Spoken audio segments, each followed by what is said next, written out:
صدیوں سے انسان دنیا میں زمین سے اور مختلف جگہوں سے بہت ساری قیمتی چیزیں حاصل کر رہا ہے، جیسے سونا، چاندی، قیمتی پتھر، لیکن ہیرا ان میں سے ایک ایسی چیز ہے جو سب سے زیادہ قیمتی ہے۔ ہماری آج کی کہانی دنیا کے سب سے قیمتی اور قدیم ہیرے کے بارے میں ہے، جس کو کوہ نور کہا جاتا ہے۔ کوہ نور ہیرے کے بارے میں ایسا کہا جاتا ہے کہ آج سے تقریباً 4000 سال پہلے سب کانٹیننٹ جہاں ہماری دنیا موجود ہے، یہ یہاں سے دریافت ہوا تھا۔ اس وقت یہ ہیرا ککاٹیا دیوی کی ملکیت میں تھا۔ اس وقت اس ہیرے کا وزن 105.6 کیرٹس تھا، لیکن ان ہزاروں سالوں میں یہ ہیرا ایک دوسرے سے یا تو چھینا گیا تھا یا پھر ایک بادشاہ سے دوسرے بادشاہ کو صرف تحفے میں ہی دیا گیا تھا۔ اس ہیرے کو کبھی کسی نے خریدنے کی کوشش نہیں کی، نہ ہی اس کو کبھی بیچنے کی کوشش کی گئی، لیکن وقت گزرنے کے ساتھ ساتھ اس ہیرے کے مالک بدلتے رہے۔ 1526 میں کوہ نور ہیرا دیوی کے حکمران ابراہیم لودھی کی ملکیت ہوا کرتا تھا، اور پھر 1526 میں ہی ظہیر الدین بابر نے لودھی خاندان کو پانی پت کی جنگ میں شکست دے کر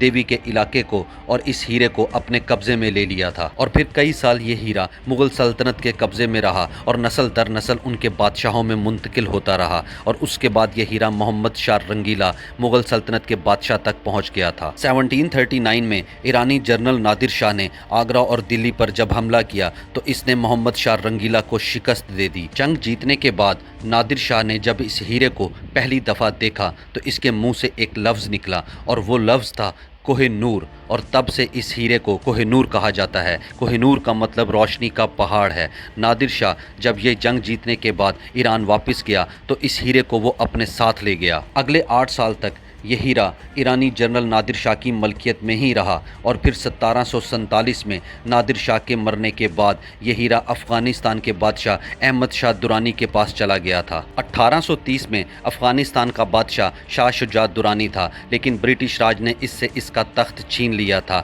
اور پھر اپنی جان بچانے کے لیے یہ افغانستان سے پنجاب کے بادشاہ رنجیت سنگھ کے پاس یہ ہیرا لے کر آ گیا تھا۔ شاہ درانی نے یہ کوہ نور ہیرا رنجیت سنگھ کے حوالے کر دیا، اور اس طرح سے یہ ہیرا رنجیت سنگھ کی ملکیت میں آ گیا۔ 1843 میں رنجیت سنگھ کے مرنے کے بعد اس کے 5 سال کے بیٹے دلیپ سنگھ کو بادشاہ بنا دیا گیا، اور اس کے تخت پر بیٹھنے کے فوراً بعد کوہ نور ہیرا اس کو سونپ دیا گیا تھا، اور پھر اگلے 6 سال تک یہ ہیرا دلیپ سنگھ کے گلے کا ہار بنا رہا تھا۔ وقت گزرنے کے ساتھ ساتھ برٹش راج سکھ سلطنت سے بہت سارے علاقے چھین چکا تھا۔ 1849 میں 11 سالہ سنگھ بادشاہ دلیپ سنگھ کو لاہور میں برٹش راج نے شکست دے دی تھی اور اس سے یہ ہیرا چھین لیا تھا۔ اس کے بعد یہ ہیرا کوئن وکٹوریہ کو دے دیا گیا تھا۔ کوئن وکٹوریہ کے شوہر نے اس ہیرے کے سائز کو چھوٹا کروا کر اس کے تاج میں جڑوا دیا تھا، اور اس طرح سے کوہ نور ہیرا برٹش راج کی ملکیت بن گیا تھا۔ اب پچھلے تقریباً 176 سال سے کوہ نور ہیرا